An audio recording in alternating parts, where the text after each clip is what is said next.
Hello नमस्कार दोस्तों, मेरा नाम है भूपेंद्र सिंह और आज मैं आपको हिस्ट्री पढ़ाऊंगा लेक्चर 4। इससे पहले मैंने आपको 3 लेक्चर पढ़ाए थे, ठीक है, जिसमें पहला लेक्चर था वो फ्रांसीसी और इंग्लैंड के मध्य संघर्ष के कारण, और जो दूसरा था वो प्लासी के युद्ध, और जो तीसरा लेक्चर मैंने आपको कल पढ़ाया था उसमें क्लाइव का योगदान था ईस्ट इंडिया कंपनी के लिए, ठीक है।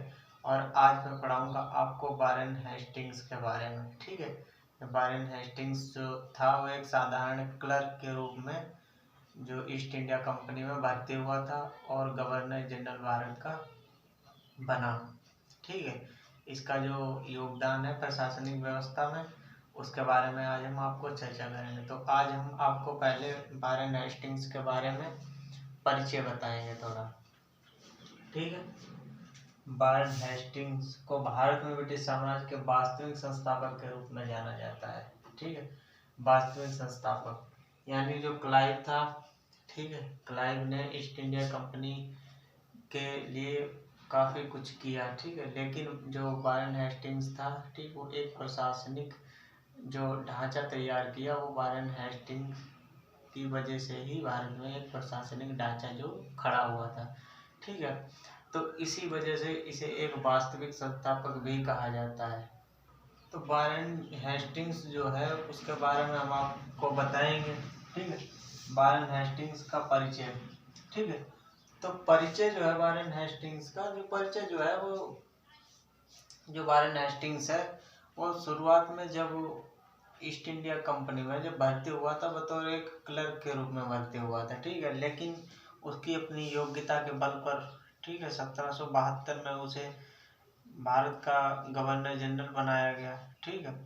तो जब 1765 में जब क्लाइव यहाँ आया था, ठीक है, तो उसने बंगाल में उस समय काफ़ी उसने बंगाल से धन वसूल किया था, ठीक है। जो बंगाल था वहाँ बहुत ज़्यादा अकाल हुए थे, ठीक है, और बहुत से लोग मारे गए थे और चोर डकैती यानी प्रशासनिक जो व्यवस्था थी वो बिल्कुल एकदम चरमरा गई थी।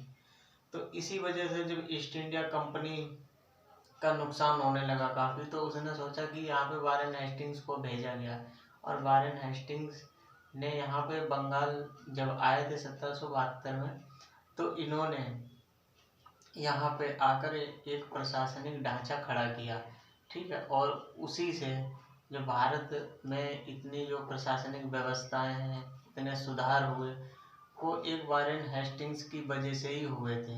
तो जो वारेन हेस्टिंग्स हैं उनके बारे में हम आपको बताएंगे कि उन्होंने क्या क्या सुधार किए हैं, ठीक है। तो दैत शासन का अंत, ठीक, जब वारेन हेस्टिंग्स आए थे तो इन्होंने दैत शासन का अंत किया था, ठीक। दैत शासन ऐसा शासन था, दैत शासन के समय जो राजस्व संबंधी जो अधिकार थे वो ईस्ट इंडिया कंपनी के पास थे, ठीक है। और जो प्रशासनिक जो कार्य थे वो नवाब के पास थे। तो जो नवाब था वो असमर्थ था, यानी जनता की जो समस्याएं थी उन्हें दूर नहीं कर पा रहा था, जिससे बंगाल की स्थिति काफ़ी ज़्यादा खराब हो गई थी। इसी वजह से जब हेस्टिंग्स आया 1772 में, तो उसने यहाँ आकर जो बंगाल का जो नवाब था उसे गद्दी से हटा दिया, और जो पूरी बंगाल की जो व्यवस्था थी वो ईस्ट इंडिया कंपनी के हाथों में आ गई, और यहीं से इसने काफ़ी सुधार किए, ठीक है। और इसने आगे जो भी सुधार किए उनके बारे में हम आपको चर्चा करेंगे, ठीक है। दैत शासन का अंत किया इसने, ठीक है। दूसरा लगान व्यवस्था में सुधार।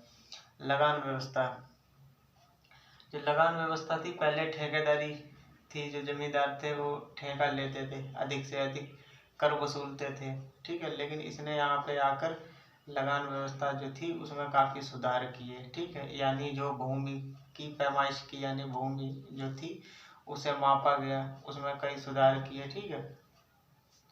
और जो किसान जो थे और जमींदार थे उनसे एक निश्चित जो राजस्व था वो प्राप्त किया था, यानी मनमाने ढंग से कर नहीं वसूला जाता था, ठीक है। जिस प्रकार जमीन जो जैसी जमीन थी उपजाऊ ज़्यादा थी तो उस पर उस हिसाब से राजस्व लगाया जाता था, और जो कम उपजाऊ थी उस पर उस प्रकार से राजस्व लगाया जाता था। और जो भूमि थी उसकी पैमाइश की गई। ठीक है, तो भूमि संबंधी जो थे वो सुधार इसी ने करवाए थे, हेस्टिंग्स ने। ठीक है, अब न्याय व्यवस्था में सुधार। अब न्याय व्यवस्था में सुधार जो थे, अब न्याय व्यवस्था जो है, इसकी न्याय व्यवस्था में इसने कई सुधार किए थे। जो न्याय व्यवस्था में जो दीवानी जो सुधार थे, ठीक है, उसी के तौर पर एक कलेक्टर नियुक्त किया गया था। ठीक है, तो इसने जो हिंदू और मुस्लिम जो न्याय व्यवस्था थी, तो हिंदुओं को उनके धर्म के हिसाब से, हिंदुओं के धर्म के हिसाब से न्याय व्यवस्था शुरू की थी, और मुसलमानों को अपने धर्म के हिसाब से उनका जो न्याय व्यवस्था थी उसकी व्यवस्था इसी ने हेस्टिंग्स के समय से ही शुरू हुई थी, जिससे न्याय व्यवस्था में काफ़ी सुधार हुए थे। ठीक है, तो न्याय व्यवस्था में सुधार हुआ। ठीक है, जब न्याय व्यवस्था में सुधार हुए तो वहाँ जिला में जो कचहरी वगैरह थी या जिला न्यायालय, ठीक है, तो इस तरीके से वहाँ जज बैठते थे। ठीक, तो इस वजह से वहाँ जो लोग थे उन्हें ज़्यादा दूर न्याय के लिए नहीं जाना पड़ता था। कोर्ट कचहरी जो थी वो जिले में मौजूद हो गई थी। तो इसने कई जगह न्याय व्यवस्था के लिए सुधारों की काफ़ी इसने प्रयास किए, न्याय व्यवस्था को सुचारू रूप से लागू करने में। ठीक, ये तो हो गए हमारे जो सुधार थे, प्रशासनिक सुधार। ठीक है, अब सुधार है व्यापारिक व आर्थिक सुधार। ठीक, व्यापारिक और आर्थिक सुधार। व्यापारिक आर्थिक सुधार में दस्तक प्रथा का अंत किया इसने। ठीक है, दस्तक प्रथा जो थी वो चुंगी जो थी, जो व्यापारी निकलते थे शहर में जाते थे तो उनसे चुंगी वसूल की जाती थी। ठीक है, जो चुंगी वसूलते थे वो मध्यस्थ थे। ठीक, तो मध्यस्थ जो थे वो चुंगी वसूलते थे और उसमें से अपनी कमीशन काट लेते थे। कमीशन अपनी काट कर फिर अंग्रेजों को यानी कंपनी को राजस्व यानी उसके राजकोष में वो राजस्व जमा कर देते थे। ठीक है, तो हेस्टिंग्स ने देखा कि इससे काफ़ी जो राजस्व है उसमें जो मध्यस्थ हैं वो बहुत ज़्यादा जो कमीशन है खा लेते हैं। ठीक है, तो वहाँ पर भी उसे नुकसान होता दिखाई दे रहा था, तो उसने यहाँ पे दैद ये जो दस्तक प्रथा का अंत है, जो यानी दस्तक प्रथा है, इसे समाप्त कर दिया, यानी यहाँ से उसने मध्यस्थों को बिल्कुल हटा दिया। ठीक है, अब चुंगी की कमी। ठीक है, अब कई जगह थी, जैसे बड़े बड़े जो शहर थे, ठीक है, कुछ व्यापारिक जो शहर थे, ठीक, कुछ कस्बे वगैरह थे, तो वहाँ पे जब अंदर प्रवेश किया जाता तो चुंगी ली जाती थी। ठीक है, तो जो चुंगी थी उसमें इसने काफ़ी मात्रा में चुंगी में कमी कर दी। ठीक है, चुंगी में जब कमी कर दी तो उससे ज़्यादा व्यापार होने लगा। ठीक है, और चुंगी जो थी उसकी मात्रा कम हो गई तो लोग ज़्यादा जाने लगे, व्यापार करने लगे। ठीक है, उससे जो जनता थी उसे थोड़ी फ़ायदा होने लगा। वैसे जो चुंगी जो प्रवेश शहर में करते थे या किसी कस्बे में, ठीक है, तो ज़्यादा चुंगी लेते थे, तो चुंगी में जब कमी हुई तो इससे भी काफ़ी सुधार हुआ। ठीक है, अब चौकियों की समाप्ति। चौकियों की समाप्ति, अब जैसे कई जगह पे बड़ी बड़ी चौकियाँ बनी थी जहाँ पे पुलिस वगैरह रहती थी। ठीक है, तो उससे क्या होता था कि जैसे व्यापार होता था तो चौकियाँ जो थी वहाँ पे तलाशी वगैरह ली जाती थी। तो इस वजह से जब जगह जगह चौकियाँ थी तो जो राहगीर थे, व्यापारी थे, उन्हें काफ़ी हद तक परेशानियों का सामना करना पड़ता था। तो इसी वजह से जो व्यापार था, ठीक है, उसकी स्थिति ज़्यादा खराब होने लगी। जगह जगह उनके साथ उन्हें तलाशी देनी पड़ती थी। ठीक है, उन्हें रोका जाता था। तो इसी वजह से जो चौकियाँ हैं उन्हें जो छोटी मोटी चौकियाँ थी उन्हें समाप्त कर दिया। ठीक, जो प्रमुख चौकियाँ थी उन्हें ही उसने रहने दिया। ठीक है, जिससे व्यापारियों को और जो राहगीर हैं उन्हें ज़्यादा परेशानी दिक्कत ना आए। ठीक है, अब अफीम और नमक पर नियंत्रण। ठीक, अब अफीम और जो नमक था वो हमारे देश में, ठीक है, अफीम और नमक, ये जो नमक है वो तो हमारे लिए वैसे भी जरूरी है, हर व्यक्ति के लिए नमक जरूरी है। तो नमक जो है उस पर नियंत्रण उन्होंने रखा, क्योंकि नमक जो है उस पर अगर नियंत्रण रहेगा तो उससे काफ़ी मात्रा में उन्हें आमदनी प्राप्त होती है नमक से। ठीक है, तो नमक जो है उसकी उसे यानी उसका बहुत ज़्यादा निर्यात होता था, ठीक है। और अफीम है, अफीम से भी उसे काफ़ी मात्रा में पैदावार अच्छी होती थी और बहुत सारा जो अफीम बेचने में उसे धन मिलता था। तो उसने जो प्रमुख चीज़ें थी अफीम और नमक, उन पर उसने अपना नियंत्रण लगा रखा था, नियंत्रण कर रखा था पूरा, ठीक है। ठीक है, तीसरी जो व्यवस्था बैंक की स्थापना। अब बैंक की स्थापना जो है वॉरेन हेस्टिंग्स ने की।